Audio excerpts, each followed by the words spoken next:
everyone. So in this video, I'm gonna go over the guideline for short paper number 2, research proposal. The purpose of this assignment is for you to write a research proposal of your own. You're gonna need to pick the topic yourself, and you're gonna need to come up the research design yourself as well. Now, after you work on short paper number 1, hopefully by now you have certain idea as to how we write research proposal, how research is conducted, at least in academia, because you've already read at least one journal article so far.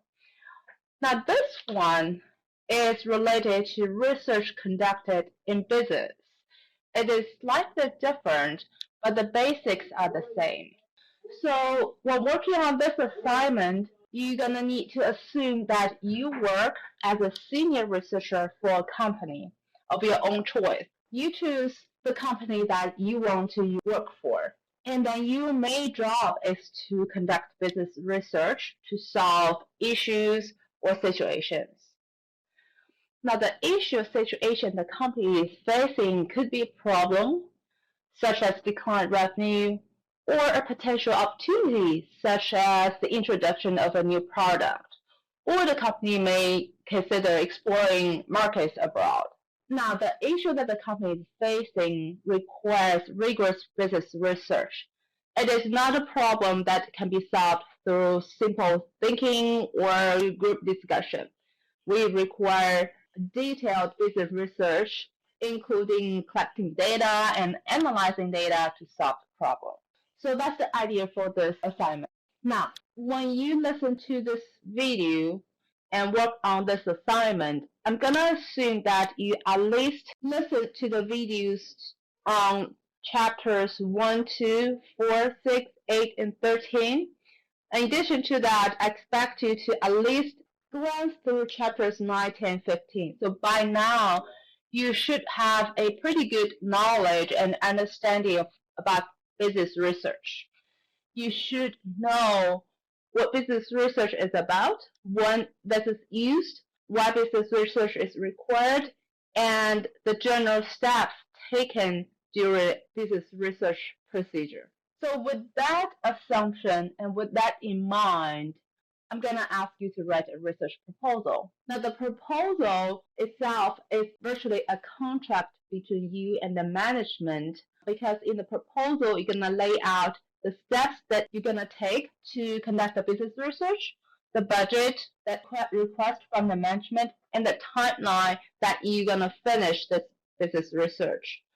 Now, this proposal is a plan that you lay out for the management to determine whether this research is something that they want, or you two can further negotiate to reach one agreement that both of you are satisfied. Now, there are several steps in terms of finalizing this assignment from your side. The first step is for you to pick a topic. You need to submit it in a few sentences. Let me know what is the issue or the opportunity you want to consider. Then I will look at it and determine whether this is doable or not. And then after your topic is approved, you can continue working on your research proposal. Okay. Now, the research proposal you're going to write is an abbreviated one. It's not the complete proposal in the sense that it's not the long one. Usually when we write research proposal, it's actually several pages long. This time, since it's short paper assignment, I want you to write an abbreviated research proposal that is similar to the one in your textbook on page 124 out there. So if you go to your textbook, go to page 124, you will see an example there. You can basically follow what's given there for your research proposal. And my guideline actually may be even longer than the research proposal that you're going to write. This is to ensure that you understand what you need to do, understand what I require from you. First of all, formatting. The research proposal should be double-spaced using Times New Roman 12 font, and the total of the words should not exceed 1,000. This will tell you how long it should be. When I say 1,000 words, it includes references, appendix, if any, include everything in that document. So same as short paper number 1, when I open your Word file, if I look at the word count, it should be less than 1,000. Again, you are required to follow APA style. Then I have some specific notes for you. They are all in red, meaning I'm serious about these notes. And if you violate any one of them, it can seriously affect your grade. Number 1, when you write the research plan, make sure it's realistic. Okay. Now, for example, I had students in the past when working on the research proposal intended to say they want to save Nokia, Motorola, those companies who used to be the giant in the industry and now it's falling dramatically, and they want to make them number 1 again. Yes, I'm sure the company themselves want to do that. However, that cannot be done overnight. That cannot be done over one research proposal. So when you write it, make sure it is realistic. Okay. Number 2, whatever you write must be your own work. And this is referring to potential plagiarism. Okay. I use turned in to check plagiarism.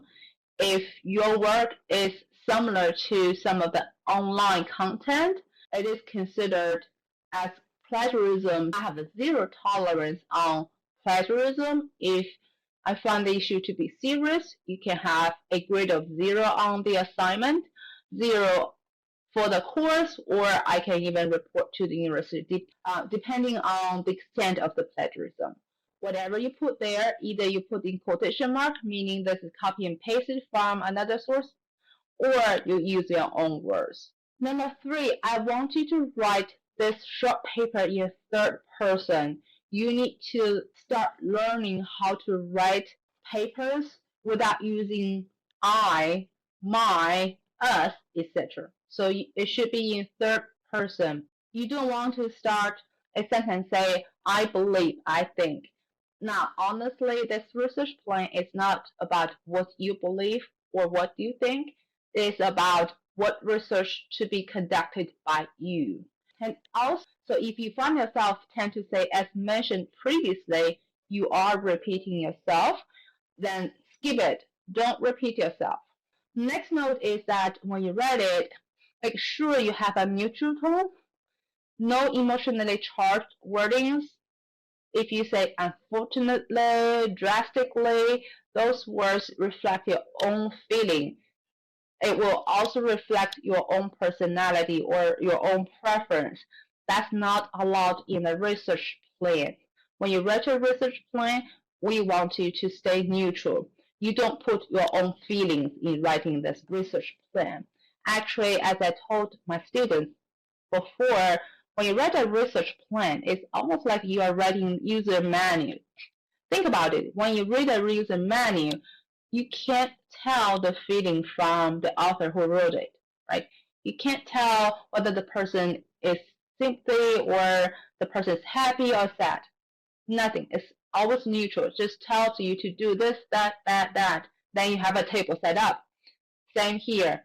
In the research plan, you just lay out, this will be done, that will be done, this is the cost, that is the timeline, and that's it. Next, number 5. When you write the research proposal, there's really no need to provide textbook type of information. What I mean is that you don't need to describe the models such like SWOT or 4P that you learned in other courses. You can assume that I have fully knowledge of those. You can also safely assume that management will not be interested in it. The management will be more interested in knowing how you can use the model to help them solve the issue, how you can use the model to conduct the research, and how you can help them to make the decisions. So your discussion in the research proposal should be relevant to the specific issue. Next note is you're going to pick your company to work for, and then you're going to pick the issue. Whatever company you pick, there's really no need to provide detailed company information or history of the company. You can definitely assume that the reader of your research plan has already known that. The reason being, this research plan is the agreement between you and the management of the company. The management of the company know the company very well. So there's really no need to explain, oh, XYZ company is a industry leader in producing whatever. No need to do that. The management knows that. The management wants to know what research will you conduct to help them solve the issue. Now, again, this is a research plan, meaning the research is not conducted yet. You're planning it. Maybe this is not quite similar, but think about having a wedding. Now, typically, when the couple decide to get married, they will plan for a wedding. They will pick the date. They will pick the location. They will have someone to do the planning, every details during the wedding, right? That plan is what we have here, similar to what we have here. You plan on doing something during what time, with whatever cost, right? You have the plan, but you haven't conducted yet. And then for the wedding, same thing. You plan for the wedding, but you haven't had the wedding yet, okay? When you write the research plan, you can't give any conclusion or any suggestion. This is because, remember, research is not conducted yet. You plan to do it, but not finished yet, and therefore you can't provide any recommendation.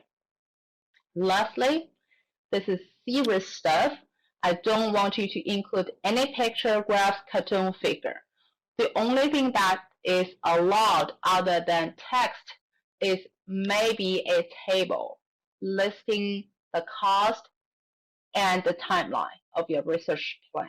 Now, my grading.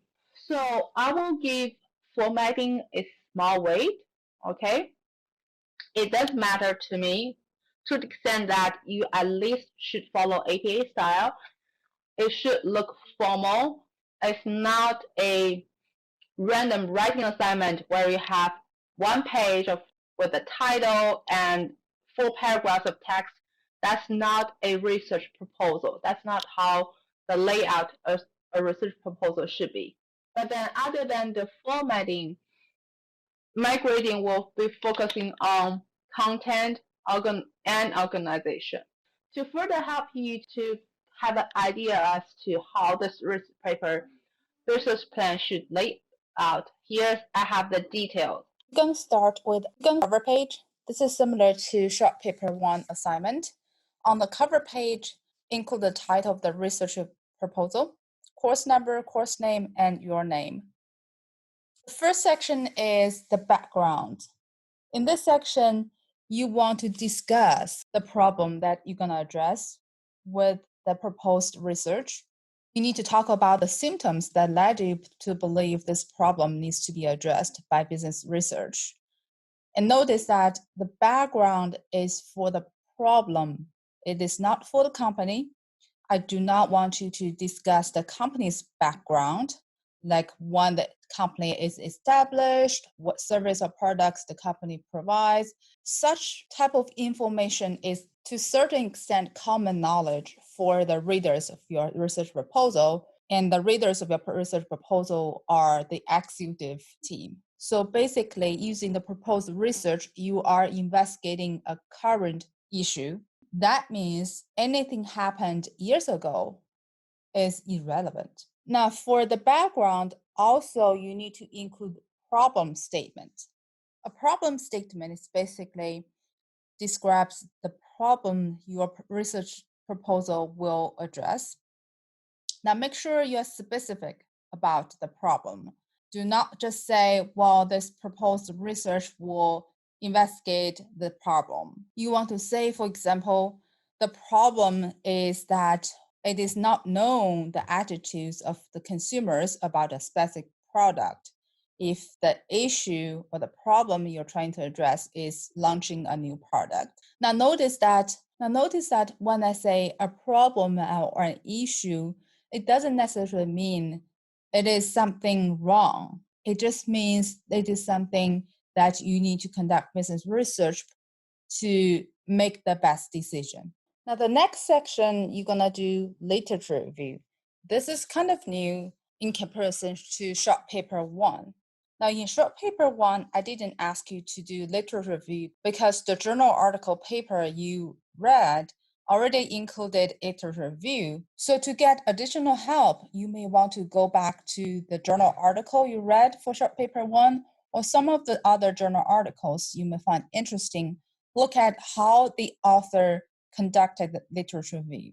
Basically, in literature review, we will review what has been done in the past by reviewing published articles. What you want to do is to Google what studies has been done in related to the research problem. Make sure the research problem that you're proposing is not done by other studies. Now, since the problem you are addressing might be very specific to a particular company, and sometimes the published papers may address problems in general. For literature review, you want to broaden your search. Do not just focus on that very specific company of that specific issue. Now, for example, if you are looking at company expanding to a different city or even a different country, you can look for studies looking at companies going abroad in general. You can still learn something from those kind of studies that will help you to better design your research. Also, when you include the literature review, make sure you summarize the study in your own words.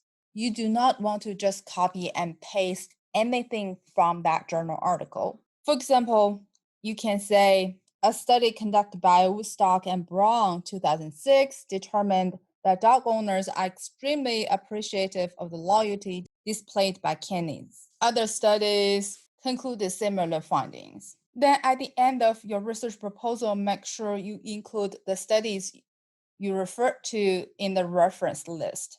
For this part, I will require at least 2 references. By the way, the references doesn't necessarily have to be just published journal articles. It could be articles in magazine. It could be even be certain websites. However, you want to make sure the resource you cited is reliable. You do not want to go to a web page that seems to be randomly put up by a person or a couple of people. Furthermore, you cannot cite personal blog or Twitter or any of the social media.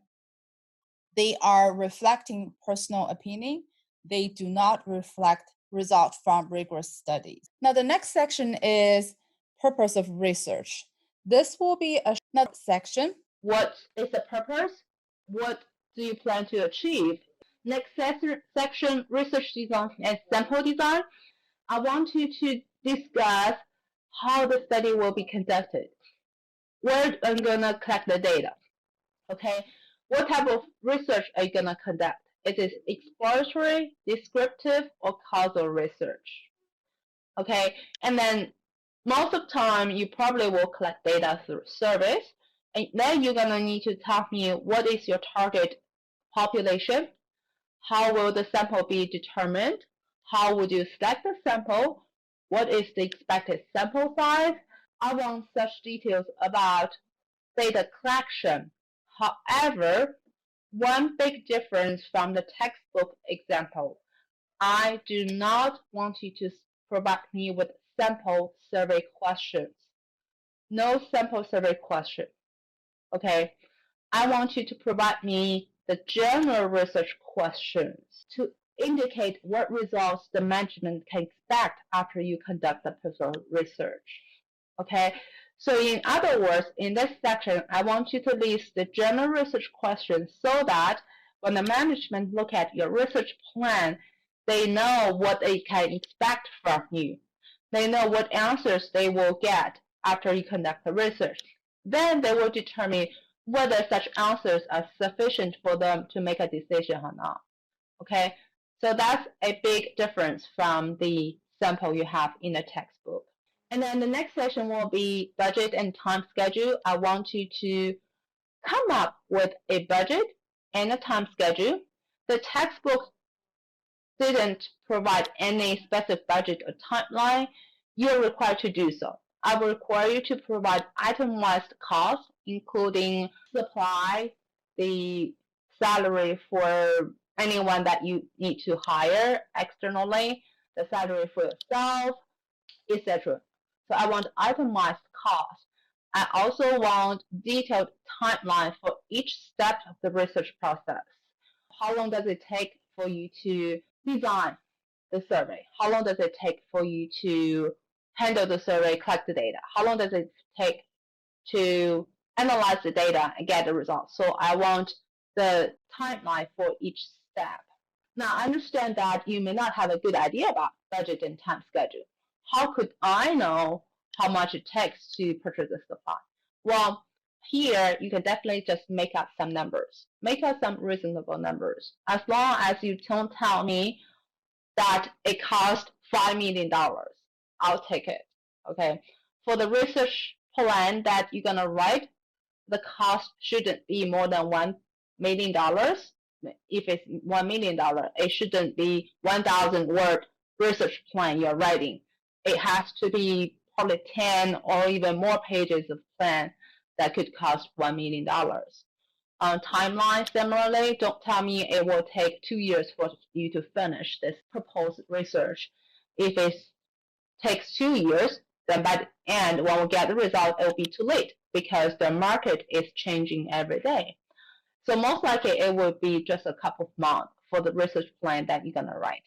And lastly, references. If you cite any sources in the short paper, make sure you put them in the references. If you don't do so, again, that will be considered as plagiarism, and you will face consequences listed in the academic honesty policy that you just signed. So that's the overview for the second short paper assignment. After reviewing this, right now, you should start thinking about the topic for your research proposal. Now, again, feel free to let me know if you have any questions. So talk to you next time.